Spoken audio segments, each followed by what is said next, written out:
Hello and welcome to episode and day 52 of Awakening to Ascension. And I'm your host today, Janae, and I'm joined here with Alex. And today's topic is really a beautiful one, and it's the human brain. And if you have any comments, if you have any knowledge that you want to share, please do drop it in the comment section below. And if you would like to join our community, then please see the link below in the description. And we are so excited to be able to share this journey with you because we are walking our own journey and we are learning as you learn. Because as Marlene has always said, we are students of the universe. So with regards to the human brain, it's an extremely powerful part of this vessel that we have been gifted. And to give you an idea of just how powerful it is, we've got 100 billion neurons in our brain, and each neuron has 10,000 connections. So you are a walking universe. And there's this statistic that's been thrown around that says that we only use 5 to 10% of our brain, and Einstein used 15% of his, and we need to tap into the other 90%. That's very untrue because we are able to use 100% capacity of our brain power. And we are understanding that at the moment. And they did a biopsy on Einstein's brain to see if there was anything different. And there was nothing different besides the fact that he was able to connect the left side and the right side, or hemispheres of his brain, with more consciousness than most humans are doing at the moment. So with regards to this beautiful gift that we've got, that we walk with, you are able to, if you imagine it as clay, that saying that children learn, they're like sponges. It's exactly what it is. We never grow out of that.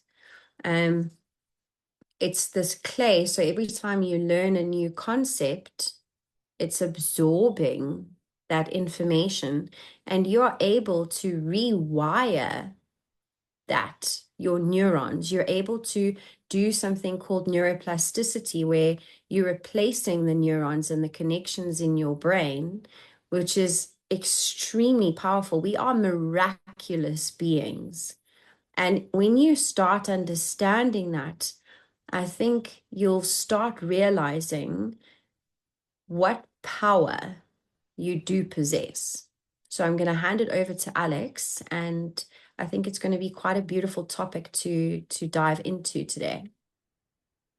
Yes, thank you, Janae. I have remembered that exactly what you were saying, how like so growing up they said that we used like 5 to 10% of our brains, which you're right, and I actually looked into that fairly recently to discover that that's not the case, actually. I used to be excited about that. I was like, well, if we're only using 5 to 10% of our brains, then if we actually did tap in, we could, like we could do so much more. Maybe we could do telekinesis or telepathy, which those things, like those gifts. Well, telepathy, I feel like is coming online. But yeah, the brain has always fascinated me. I love psychology, and just like you were saying, like there are so many neural pathways and neurons firing in there all the time. It is like a universe inside of our head, and I always think that it's so incredibly powerful what we can do with our brains. One thing that is very concerning to me is the direction that we're going with AI. So, and it's as far as like brain rot, because it's thinking for us. and it is making our decisions for us. And every time we use it, well, the more we use it and become dependent on it, our neural pathways begin to dissolve. That's, and then eventually we're just going to go brain dead, right? So these decisions that we're making, that we're not making, are just leading us towards dependency. And I think we need to use AI less and less and less in order to maintain the sharpness of our minds. And Janae, what are you doing over there? I'm going to do a physical Going now. I'm actually going to do so. We usually sit in these podcasts, and I want to do something for everybody watching. If you're unable to do it, so Alex, if you stand and do it with me, with regards to the left hemisphere and the right hemisphere of the brain, being able to cross those pathways is where you are able to rewire and to reprogram your neuroplasticity. So what we're going to do, and it's such a simple exercise, you can do it with your children, you can do it with any age. So you're going to march. And as you march, you're going to tap the opposite hand to the opposite knee. And we're going to breathe in for 13 counts. And then we're going to breathe out for 13 counts. And it's just a gentle march. It's not vigorous at all. So once you've got the coordination, we're going to start breathing. So we're going to breathe in 1, 2, 3, 4, 5, 6, 7, 8, 9, 10, 11, 12, 13. Out. 2, 3, 4, 5, 6, 7, 8, 9, 10, 11, 12, 13. And we're just going to take a deep breath in, raising the arms up, balancing the two hemispheres, putting the hands in Anjali Mudra, bringing it down to the third eye, and then lowering it down into the heart space. So this is a really, really beautiful, simple practice that you can incorporate to start reprogramming the mind. A lot of us want to train the mind doing exercises as in brain training, and we forget that this vessel, which is run by the mind, is what is going to be able to reprogram it as well. So I just wanted to share that. So you can come back in, and then I'll have a seat, and then we can carry on the conversation. Thank you for that. I just saw her flip the camera around, and I was like, what is she doing? So the one thing that I wanted to mention as well with the human brain and its capabilities, and something that I see as a huge problem in society right now, it's the medication that it seems like everybody is on medication. And just to think, like hundreds of years ago, it didn't exist, right? And I don't think that there was as much depression. I don't think there was as much anxiety. I don't think there was as much insomnia. And now that we're just prescribing everybody these drugs, it's taking the human out of the human. So we're not able to actually focus on our own. We'll have to take like the Adderalls or the Ritalins, and then we become dependent on it. And those two drugs are extremely similar to crystal methamphetamine. It's like just like one compound off. So when you put your children on these kind of meds, you're giving them an addiction, and then they're dependent on the medication. They're just way more susceptible to to addiction. Yes, Janae. It's a really important aspect that you've just brought into the conversation, because a lot of parents are unfamiliar with these terms that get thrown around. And there's been studies that show that some children are just not, they don't have it in their capacity to learn while sitting still. So those children actually land up becoming leaders if they are put in a different environment.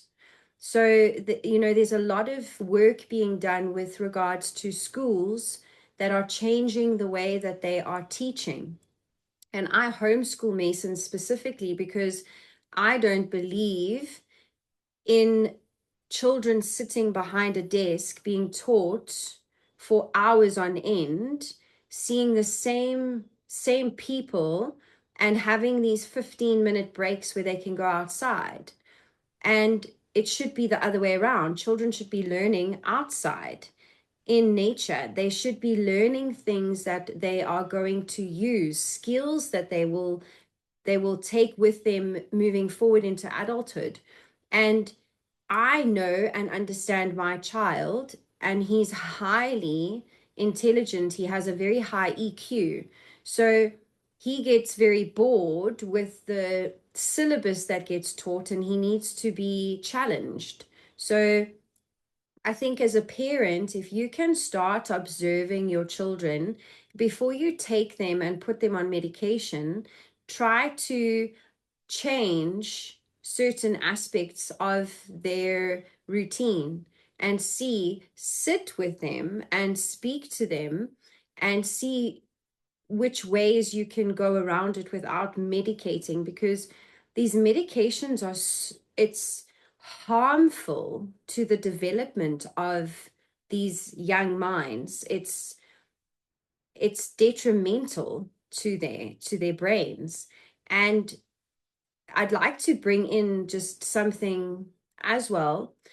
There's a mushroom called lion's mane.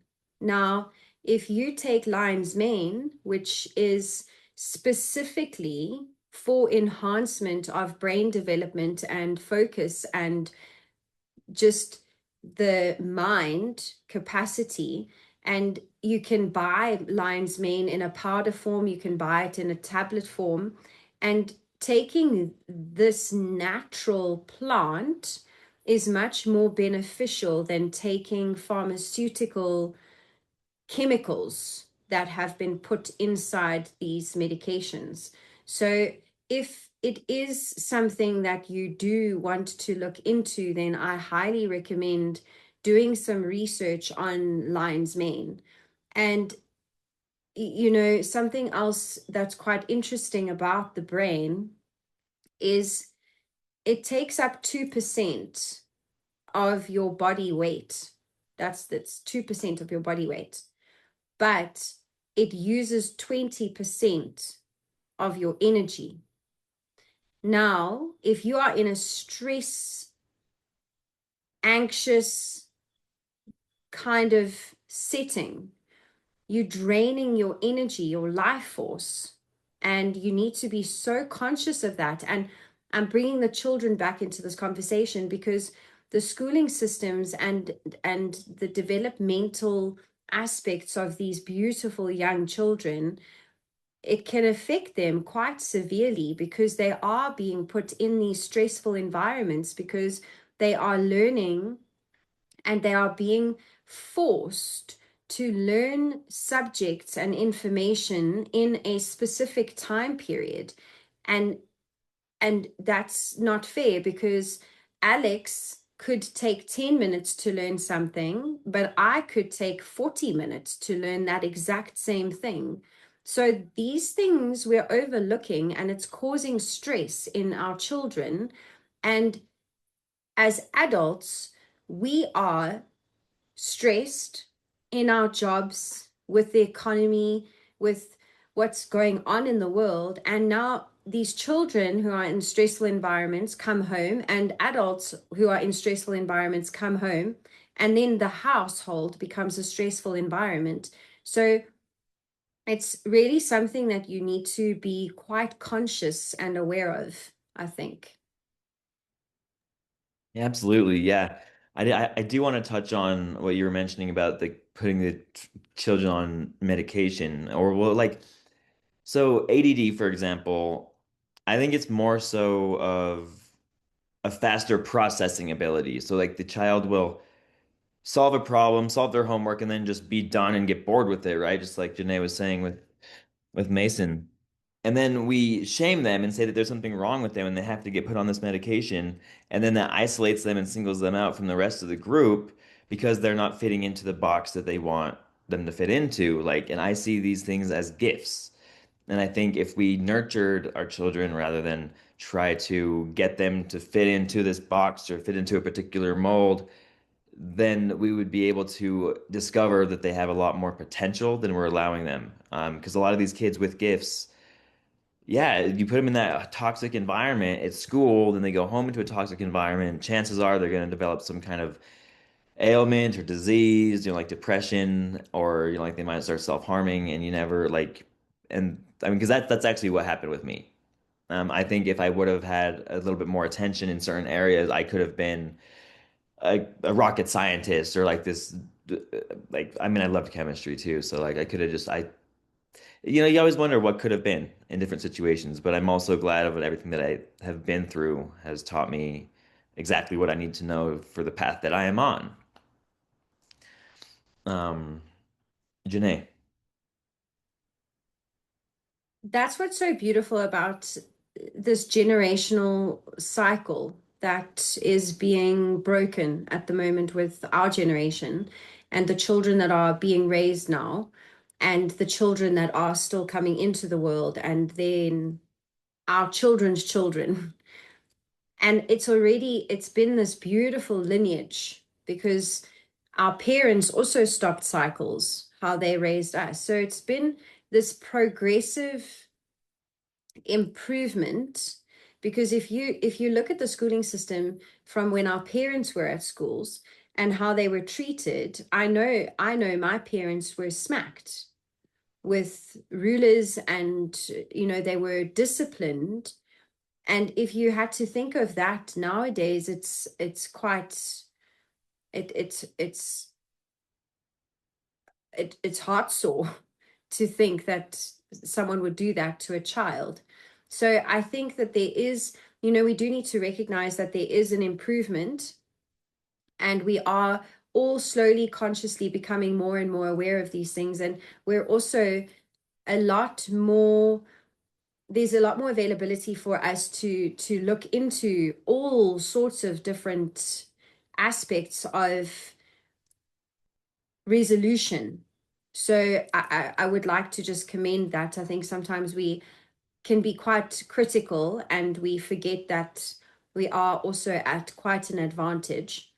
But something quite interesting with regards to the human brain, one would think that the human brain sends more messages to the heart, but the heart sends more messages to the brain. So when you are living in sovereignty, that's when your cortisol level is low. And that's because you're living from your heart space. Your heart, you are receiving and giving from your heart. Therefore, your brain is receiving the message that it can relax and that it's safe. And I'll give you an example of just the experience. When a child wants to do something, they do it from their heart space. They don't think about it. They say, I want to go climb that tree. That tree looks like it's going to be really fun because their heart wants to go to the tree. I did just that yesterday. So, from our heart space, I was running around the petrol station, like a gas station, like a child. And I wanted to slide across one of the poles. And I was wearing a dress, but the dress, obviously, the material of the dress was quite slippery on this metal pole. So, as I slid on the metal pole, I actually went backwards and I had to catch my hands on the pole. My head was this close from smashing, but I didn't. it didn't happen because I was living from my heart space. So my brain thought I was safe. So my body was safe. And that's an art form to start living in that space. And just something that I noticed today specifically, I gave a lot of people hugs today, and hugs are healing. When you hug somebody, you're connecting your heart with their heart. And our brains are so traumatized that we're afraid to receive hugs and we don't know how to accept them. And it was a really beautiful revelation for me to see today in complete strangers that they actually needed a hug. And I could sense that they needed a hug. And what that did, not only to their heart, but to their brain, is more than you can even understand. It's that neuroplasticity that we speak of as well. And Alex also mentioned telepathy and telekinesis. I'm currently practicing telekinesis with Mason, and there's some beautiful work being done with children where they are feeling into energy with their eyes closed. So they are able to sense what is being drawn on a piece of paper blindfolded. They are able to sense the color of paper without seeing the paper in front of them. They are able to use this power that they've got. And if we develop it and if we nurture it, that's when the superhuman will start to be raised. And the telekinesis is a really beautiful, beautiful practice because it's mind power. It's you are learning and training your brain how to do something without physically touching it. So we are starting with tinfoil. So tinfoil is a very light substance. So if you take a piece of, I've actually got it here, but it might just be a little bit of like a lot of to get it out. But if you take a piece of tinfoil and you make it into a cone, so there's a tip, and you put a toothpick and you stick it into a rubber, like an eraser, so that this cone balances on top of the toothpick. And what you do is you focus your attention on this cone and you tell yourself that the tinfoil is moving. And what you do is you blow the tinfoil with your the air from your mouth to watch how it moves, so that your eyes can be receptors to the brain to understand how it moves. So once you see this visually, what you can do is you can put a mask on, or you can move further away from it so that you know that it's not being manipulated by your breath. You try close everything around so that there's no interference from outside breezes. And what you do is you train the mind and you tell the tinfoil to move.